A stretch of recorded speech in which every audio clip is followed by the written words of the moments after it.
So hello mga idol, welcome back to my channel. So ayan, for today's video kay mag-aalmusal gani ako mga idol. At syempre ito nga pala yung ulam ko na sardinas. Ayan, Laigo na sardinas, made in Indonesia. So masarap naman siya mga idol. Ayan, kain tayo mga idol. So ito yung ulam ko sa almusal dahil tinatamad ako magluto. Kaya mabilis ang ulam lang, sardinas na. So alam niyo ba mga idol, ang sardinas dito sa Saudi Arabia ay gold.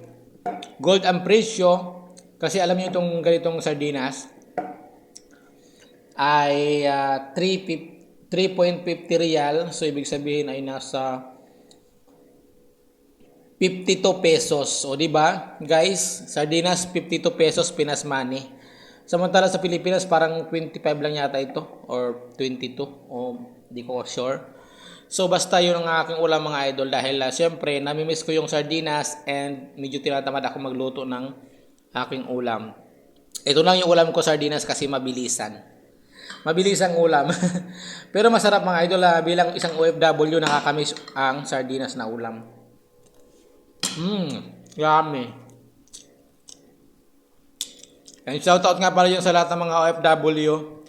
At syempre sa mga OFW na mahilig sa sardinas, shout out po sa inyo lahat. Ingat po tayo palagi saan man tayong bansa na naroroon. Shout out. So yan, ikaw ba ay mahilig sa sardinas? Comment ka nga dyan kung mahilig ka sa sardinas. Dahil ako, simula ng bata ako talagang favorite ko yung sardinas. Ano ito mga idol? Laigo. So hindi siya ligo, laigo siya kasi made in Indonesia. Ayan guys. Made in Indonesia. Ayan siya. Gawa sa Indonesia at tini-import ng Saudi. So masarap naman siya mga idol. So yun lang mga idol, thank you for watching ha. Ito lang yung aking video for today para meron lang pang upload. Bye bye!